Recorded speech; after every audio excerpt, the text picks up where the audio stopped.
Olá a todos. Bom, nós vamos analisar nessa aula alguns aspectos fundamentais a respeito da Federação Russa, da Rússia, tá? Nós vamos destacar as questões gerais, né, a importância, o papel da Rússia no mundo em alguns pontos estratégicos, os aspectos naturais, ou seja, um pouquinho do relevo, um pouquinho do clima, da vegetação, da hidrografia do território russo. E depois a gente analisa brevemente alguns aspectos aí da geopolítica da Rússia nos últimos 30 anos, especialmente, tá bom? Bom, a Rússia é um gigante, né? A Federação Russa, que é o nome oficial desse país na atualidade, a partir do início dos anos 90, é um gigante em vários aspectos, é um gigante na história, é um gigante, né, em diversos pontos aí relevantes. A gente vai destacar no primeiro momento, né, para o nosso interesse na geografia, a questão territorial. O território russo é algo de grande importância, né, os seus aspectos, as suas dimensões. É o maior país do mundo, são 17 milhões de quilômetros quadrados, o dobro do Brasil, e está localizado em dois continentes, ou em um continente que eu esbocei aqui, que é a Eurásia. Estando parte no que é convencionalmente conhecido como Europa, a Rússia europeia, e uma maior parte no continente asiático, né, ocupando essa região aqui mais ao norte, mais setentrional da Eurásia. Bom, esse grande território acaba trazendo uma série de repercussões, de consequências para a história da Rússia, né, para a existência da Rússia. Um deles é bastante positivo, que é a questão das grandes reservas de minerais, de recursos de uma maneira geral. Então na Rússia tem muita água, tem muito petróleo, tem muito gás natural, tem muito minério de ferro e outros tipos de minérios, né, muito importantes. Tem carvão mineral, tem potencial hidrelétrico em muitos dos seus rios, tem terra fértil, apesar do clima não ser favorável em grande parte, né, mas uma pequena parte do total da Rússia já é muita coisa. Então a Rússia também é um grande produtor agropecuário, né, porque tem áreas disponíveis para isso. Então isso traz para os russos uma espécie de benefício, né, de fontes de sobrevivência. Isso talvez ajude a entender também o grande interesse, né, pelo domínio da Rússia, as disputas, as tentativas de invasão por conta de conter muitos recursos, tá?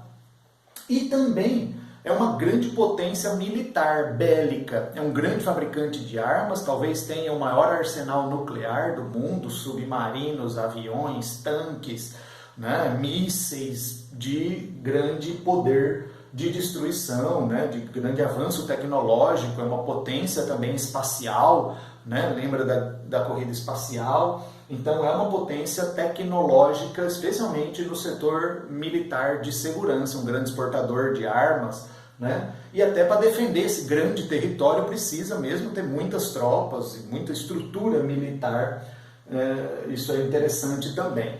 Bom, do ponto de vista da natureza, a Rússia também é um país muito interessante.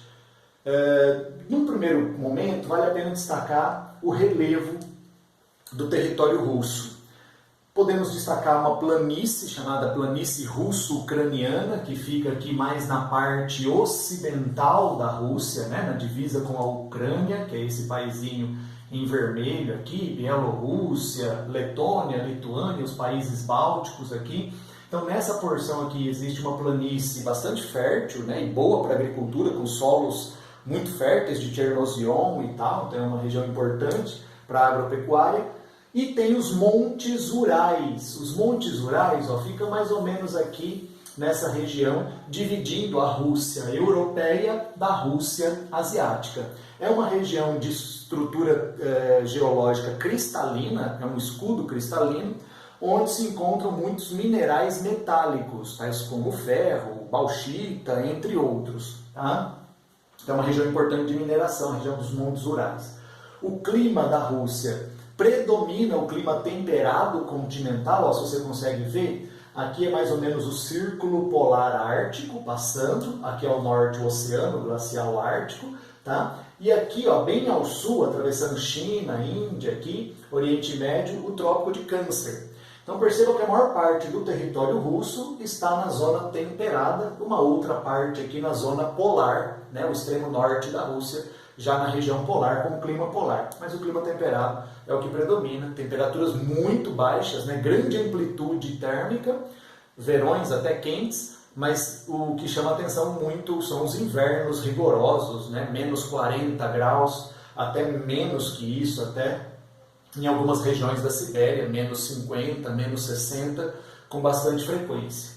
Bom, na vegetação, o que mais chama a atenção é a taiga siberiana, né, que ocupa aqui grande parte da Sibéria, é a maior floresta do mundo em área de ocorrência, maior até que a Amazônia, só que com uma biodiversidade bem menor, aquelas coníferas, né, os pinheiros, vegetação de taiga. E a hidrografia, tem muitos rios interessantes, né, no território russo. Eu vou destacar o rio Volga, ou Volga, que banha aqui a parte mais ocidental da Rússia, né, e deságua no Mar Negro, aqui, né, no sudoeste do território russo.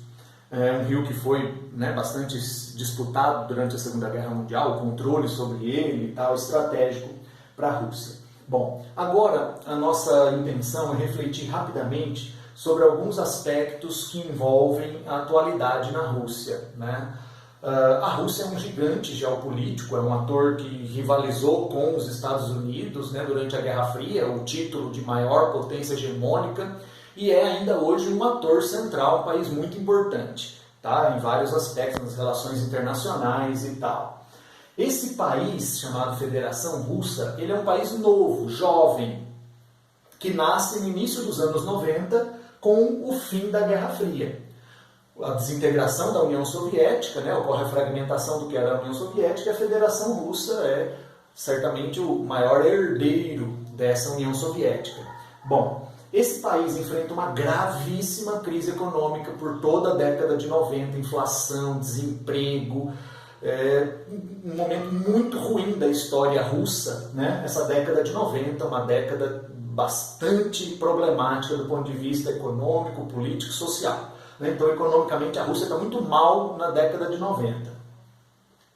Enquanto a Rússia está muito mal, economicamente, internamente falando, né, a crise da transição de uma economia socialista para uma economia capitalista foi traumática, né, durante a década de 90. E, nesse contexto de crise econômica, pipocam também movimentos políticos de separação, de autonomia, o chamado separatismo, principalmente aqui no Cáucaso, numa região onde ficam, né, a Chechênia, a Ingushétia, o Daguestão, a Ossétia. Ocorrem ali diversos conflitos de caráter separatistas, vários deles com intervenção dos russos, tá? Especialmente na Chechênia, década de 90, né, muitos atentados, uma situação bem tensa. Bom, no final dos anos 90, na transição, né, no final da década de 90 para os anos 2000, para o século 21, ascende ao poder lá um ex-agente da KGB chamado Vladimir Putin. E ele iria mudar radicalmente o destino geopolítico, estratégico da Rússia a partir, né, desde então. O Putin já está há 20 anos no poder, né, há 20 anos revezando presidente, primeiro-ministro, e se reelegendo e tal, e reprimindo a oposição e tal. Uma figura muito forte, né? E que se perpetua no poder de forma bastante sólida nesses últimos 20 anos. Ele projeta a Rússia novamente como um ator de respeito, vamos dizer assim, ou pelo menos que deve ser levado em conta, porque a década de 90 foi meio que cachorro morto e tal, a Rússia muito mal e, né, insignificante, ou pelo menos muito menos respaldo ou respeito e tal do que o que era a União Soviética ou o que viria a ser depois da chegada do Putin no ano 2000. A partir daí, a Rússia volta a participar de vários, né, eventos de grande relevância na geopolítica, como, por exemplo, o apoio que Putin, né, a Rússia ofereceu ao Bashar al-Assad na Síria, entrando em choque direto com a Europa, Estados Unidos principalmente, e, sobretudo, a questão da Ucrânia. Tá? A Ucrânia, esse país que eu deixei aqui em destaque, ó, em vermelho, isso daqui é o Mar Cáspio, aqui é o Mar Negro, tá? Aqui é o Mediterrâneo, e aqui em vermelho é a Ucrânia. A Ucrânia é um país muito importante, historicamente, economicamente, geopoliticamente falando, para a Rússia. Tá? Era parte da União Soviética e tal. Quando a Ucrânia, que é um parceiro histórico dos russos, oscila, hesita, cogita uma maior aproximação com a Europa, com a União Europeia, inclusive recebendo convite para entrar na União Europeia, e do ponto de vista militar, cogitando a possibilidade de um alinhamento à OTAN, liderada pelos Estados Unidos e tal, né? A Rússia do Putin não admite essa aproximação, esse flerte da Ucrânia com a Europa e os Estados Unidos, e resolve agir, né, de modo bastante duro na defesa dos seus interesses. Isso se manifesta, sobretudo, numa península, que fica difícil até de enxergar aqui, mas você pode procurar depois um mapa, uma península que fica no Mar Negro e que pertencia à Ucrânia, chamada Península da Crimeia. Nessa Península da Crimeia, a maior parte da população é de origem russa.